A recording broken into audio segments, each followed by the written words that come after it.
things this time, but last week he scared the living daylights out of me.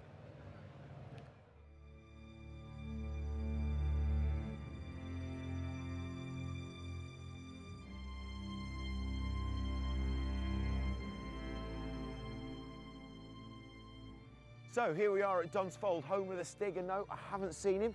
And no, I've not been invited to do a lap in a reasonably priced car, but I have been asked to do a lap in a very expensive car. I've been a little bit wet behind the ears.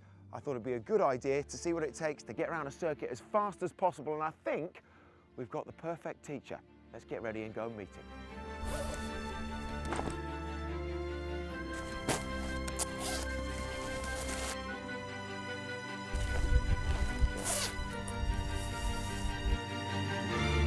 Lewis, Nice to nice see to meet you. Yeah, very good. Very Excellent. good. How are you getting on? Very well. Are you? You're Yeah, all getting all set here. It's a quite busy day today. Yeah, it's 2 days in one. quite busy, but so good. I hear you're going to take me around in that beast. Yeah, have you ever been around the track before? I've not. Well, I'd say I've been around Thruxton when I was about 18. My mate's sort of one of those sort of track days, but this is going to be a little bit different. Oh, it's a little bit different. I don't know what track we're driving, but it should be fun.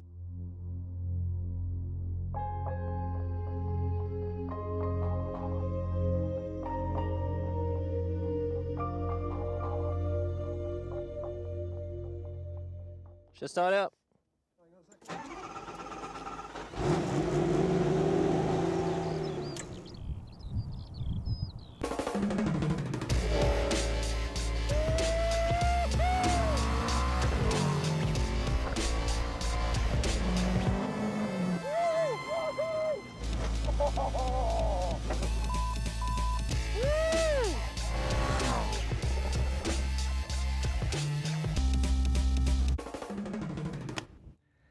From an early age, you said to Ron Dennis, didn't you, at the Autosport Awards, I want to drive for Mclaren one day.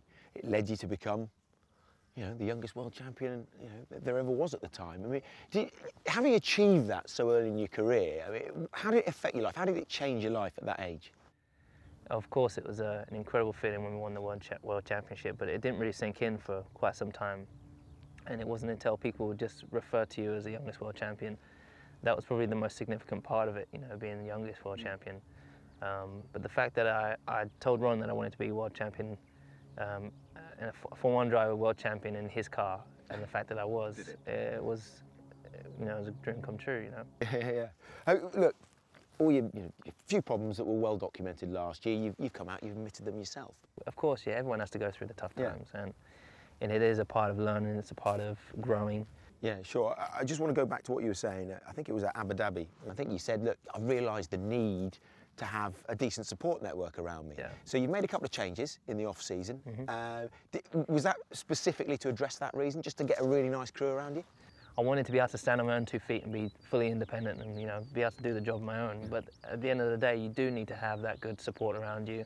This year, I would like to try and make sure that I have that with me all the time. And it's also just great to be able to share the experience. You feel happy though?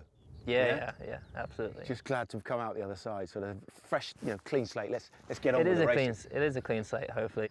Made some good changes in my life, which I'm very happy with. So I'm just waiting for all the balls to fall into place. And one more. Sebastian Vettel has said, admitted, I am the #1 favourite for this year. Are Red Bull still the team to catch? You have to say that they are, because obviously they've got #1 in the car, they're Constructors' champion. But I honestly believe that we can beat them, but it's going to be tough. It's really about the development process over the year and consistency, staying out of trouble, all those things that he's been doing in the last couple of years. So if we can do that, then should be able to take the fight to him. Lewis, thank you very much. Pleasure. Best of luck for the season. Really appreciate it. Cheers.